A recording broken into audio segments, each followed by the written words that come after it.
Bienvenidos a mi canal, somos Santiago de León Audio, un grupo de artesanos dedicados al sonido de alta fidelidad. Este video se lo vamos a dedicar a la colección de amplificadores Sansui de 1976, comenzando por el súper conocido AU9900. Pero antes, como dice VisualPolitik, un poquito de historia.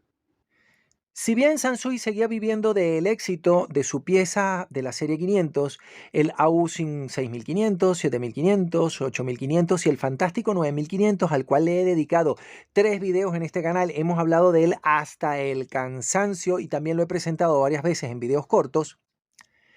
En 1975, Pioneer había sacado su SA9500 de 80 vatios por canal, que formaba parte de la serie Spec y es compañero de ese OpenRel y del ecualizador que les he mostrado antes, que también le he dedicado 3 videos al condenado ecualizador, así que no lo vamos a volver a ver porque es un fastidio.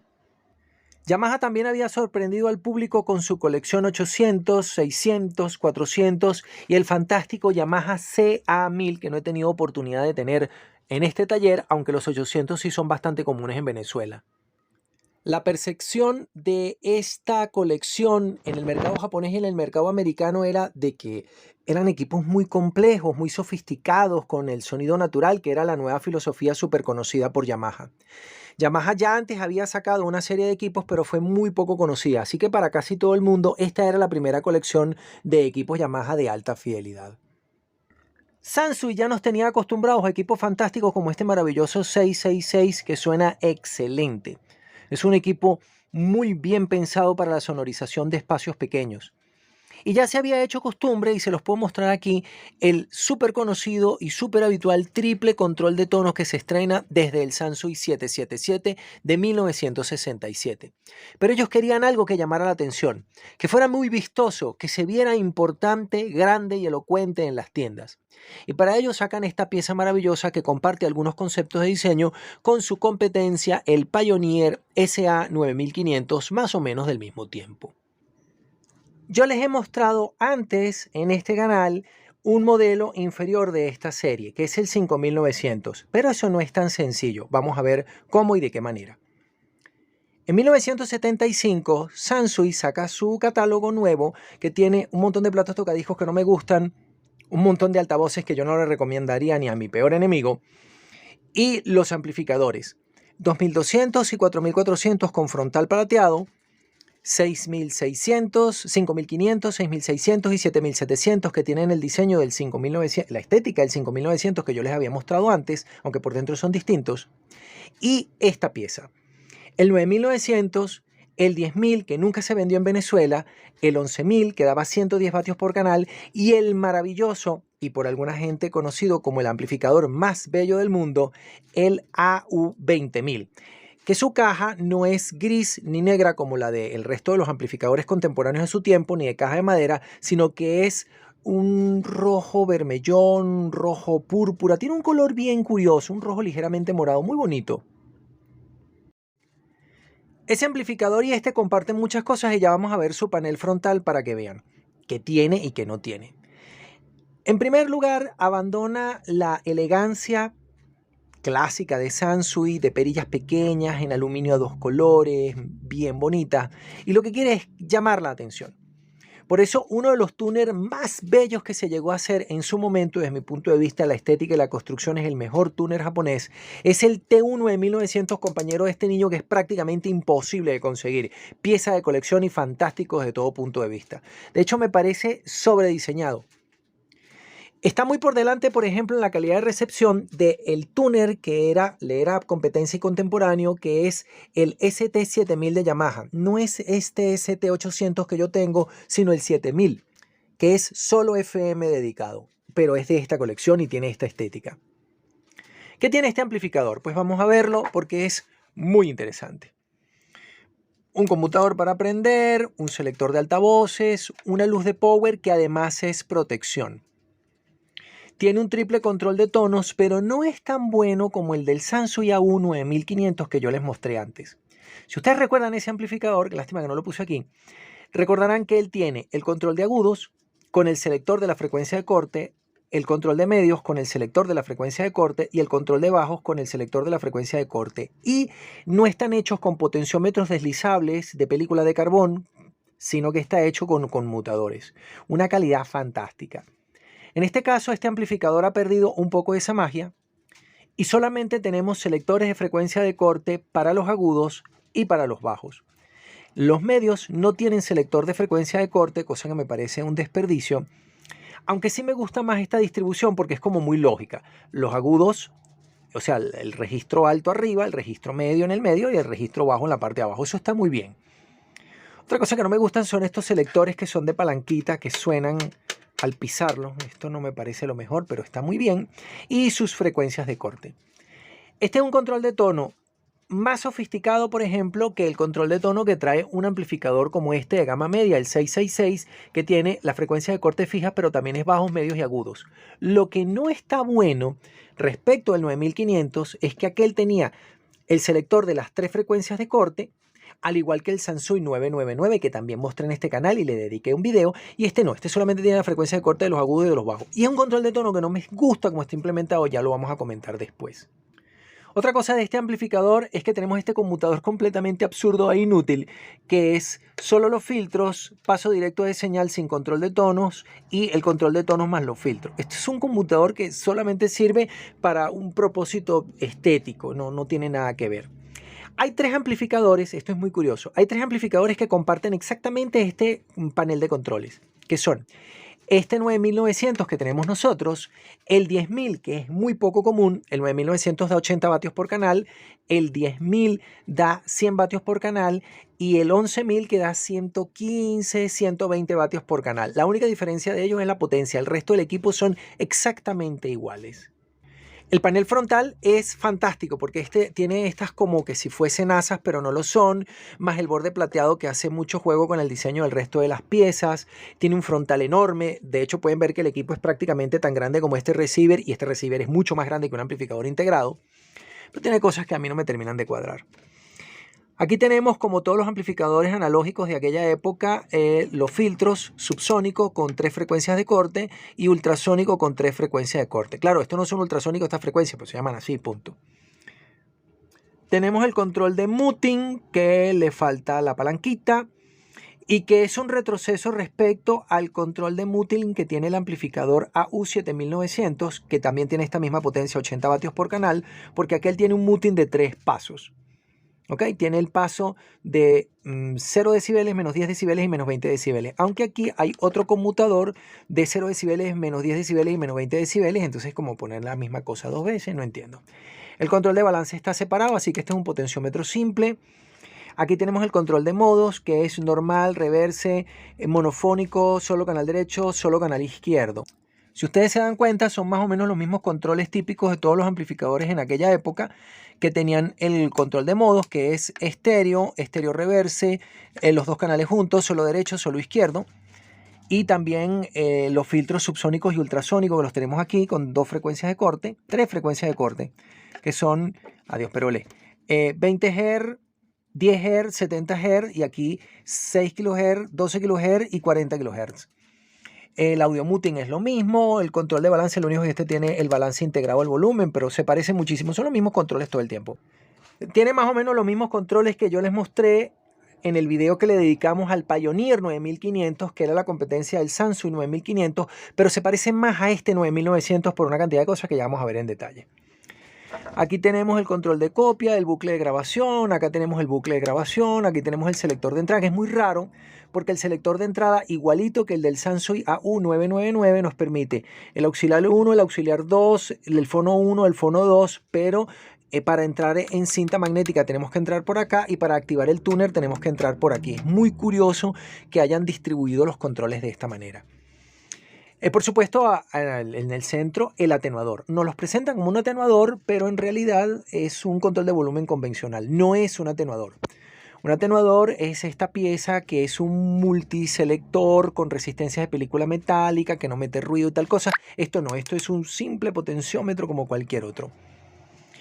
Es una pieza muy bella, hay gente que no le gusta la estética y entonces sus características son más o menos estas. Él pesa como que son 18 kilos, es bastante profundo. Tiene aquí el panel que describe las conexiones. Esto era como un accesorio de lujo que empezó a utilizarse en aquella época.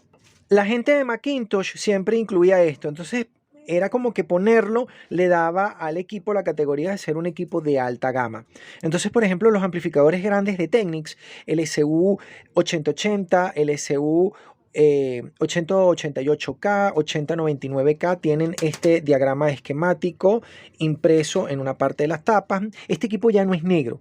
Este equipo tiene un color gris plomo ligeramente marrón y el AU20000 viene en rojo. El frontal es bello, el equipo no está en el mejor estado de conservación, pero está muy bien. Y tiene algo que yo les había mostrado en el Pioneer SA9500, y es que los conectores están colocados a los lados. Aquí está el conectador de los speakers y el puente entre el pre y el power. Y acá, vamos a ver cómo yo lo enfoco. Y acá tenemos el conector de todas las entradas. Está muy bien implementado. Esto tiene por propósito que no haya cableado entre las entradas de señal que se hacen con estos conectores y la tarjeta de selección y sección fono que está colocada aquí, donde van montados estos dos mandos. Eso simplifica mucho el cableado del equipo y mejora el paso de la señal. A diferencia de lo que mucha gente piensa, esta serie de amplificadores no era más sofisticada que la anterior. Mejoraron el proceso de fabricación, le pusieron un transformador toroidal que veremos después, tiene un chasis que a mí no me gusta, porque en realidad no tiene chasis, sino que tiene un montón de láminas, está interconstruido con ellas. Sí tiene la sección de etapa de potencia y preamplificación por separados. Aquí hay un blindaje que separa ambas cosas, entonces es un mueble, pero está dividido en dos partes por completo, muy al estilo del 5900 que les había mostrado yo antes, pero no está tecnológicamente por delante del 9500. Por eso, si ustedes oyen el Sansui AU9500 contra este 9900, van a llevarse la desagradable sorpresa de que el 9500 suena mejor.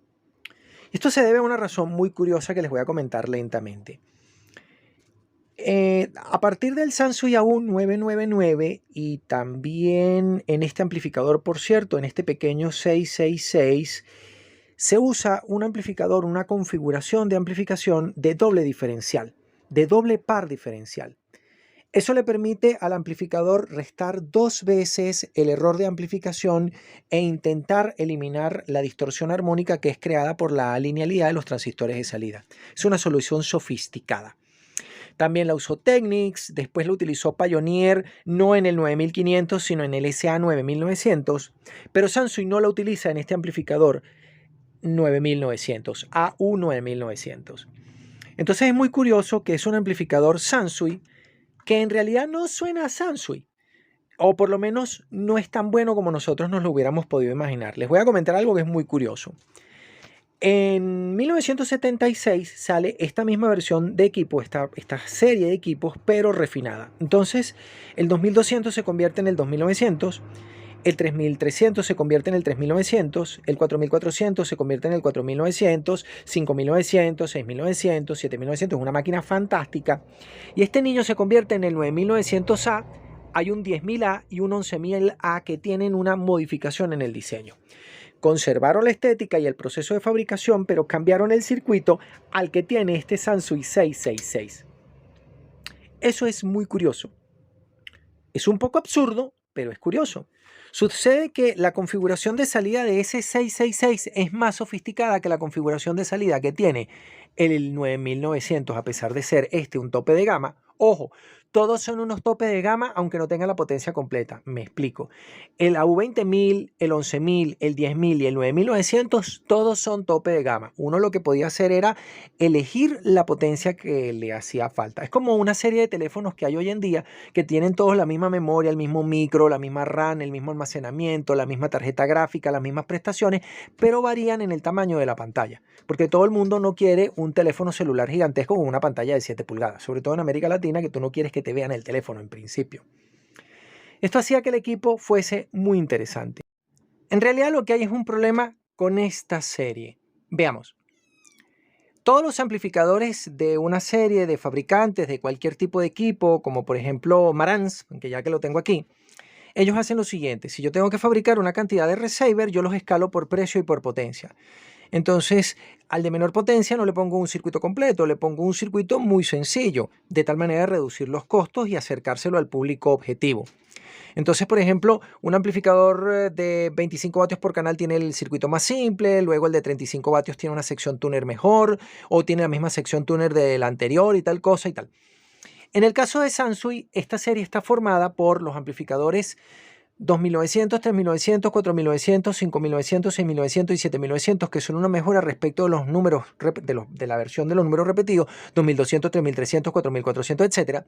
Y luego el 9900A, 10000A y 11000A, que son idénticos. Pero hicieron algo que a mí no me gustó mucho, ya les voy a contar qué pasó.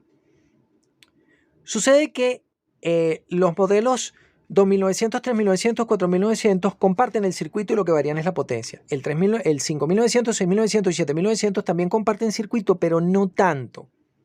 La etapa de potencia se parece mucho, pero la etapa de preamplificación la complicaron bastante. Y finalmente, este 9900, 10000 y 11000 tienen una sección de preamplificación que es particularmente complicada y procesaron mucho la señal. Les voy a contar. Por ejemplo, en este amplificador integrado, que también es Sansui, o sea, dentro de la misma marca, que tiene un triple control de tono, balance, volumen y filtro subsónico y ultrasónico, como podemos ver aquí, es más o menos el mismo procesamiento de señal que nos ofrece este 9900, 10000, 11000. Un triple control de tono, filtros subsónicos y ultrasónicos, control de balance y volumen y tal cosa. Pero hay un problema. Si ustedes vieron el video que yo le dediqué, los 5 videos que le dediqué a este amplificador, recordarán que aquí adentro hay una sola tarjeta, un solo circuito con 2 bloques de amplificación en cascada para cada canal, 4 bloques de amplificación en total para procesar la señal y hacer el preamplificador. Bajos, medios, agudos, balance, volumen y los filtros, sin contar la sección fono que es aparte. En el 5900, 6900 y 7900, ellos hicieron lo siguiente. El triple control de tonos es un proceso y los filtros subsónicos y ultrasónicos son otro proceso, y eso complica el paso de la señal porque ahora tiene 3 bloques de amplificación en cascada y eso aumenta la distorsión. Pero ya al llegar a este 9900, el desastre es completo porque el control de bajos y agudos es un proceso y el control de medios es otro proceso, y esto es otro proceso y tiene un buffer. Entonces tiene 4 bloques de amplificación conectados en cascada. Con lo cual, el 7900, 6900 y 5900 tienen un sonido más nítido y más claro que este 9900, 10000, 11000. Por eso hay mucha gente que cuando quiere este amplificador 9900 de 80 vatios por canal, prefiere el 7900 porque le suena mejor, porque tiene una sección de preamplificación muy sencilla. En los años 70 esto no se veía claramente porque hacer un equipo mejor significaba ponerle mucho lujo. Mucho lujo es esto, mucho botón, mucha perilla, mucho mando, mucho proceso. Bueno, yo ya les eché el cuento del proceso Dolby que está aquí adentro, que es una barbaridad, un desastre. Lo que se descubrió en los años 80 es que tener un solo bloque de amplificación para el preamplificador y un solo bloque de amplificación para la etapa de potencia es un diseño mejor. Casi todos los equipos que yo tengo tienen un solo bloque de amplificación para la etapa de potencia, con una excepción. Este Marantz 1200B de 1972 y el Marantz Model 15, Marantz Model 20, Marantz Model 30. Él tiene 2 etapas de amplificación para la etapa de potencia. Es un circuito complicadísimo y tremendamente complicado para hacerlo funcionar. El detalle de este diseño está en el volumen 3 del libro Audio Transistores. Por lo pronto, lo que termina pasando es paradójico y curioso. Este amplificador AU666 de gama media, muy sencillo, de modesta potencia, 35 vatios por canal, tiene un sonido más Sansui, más nítido y más brillante que este 9900. El desastre es total cuando llegamos al AU20000, que mucha gente conoce como el amplificador más bello del mundo. Tienen que verlo, provoca contemplarlo. La gente que yo conozco que lo tiene solamente de exhibición, como yo tengo mis cassettes de cinta, dióxido de cromo y metal. ¿Por qué?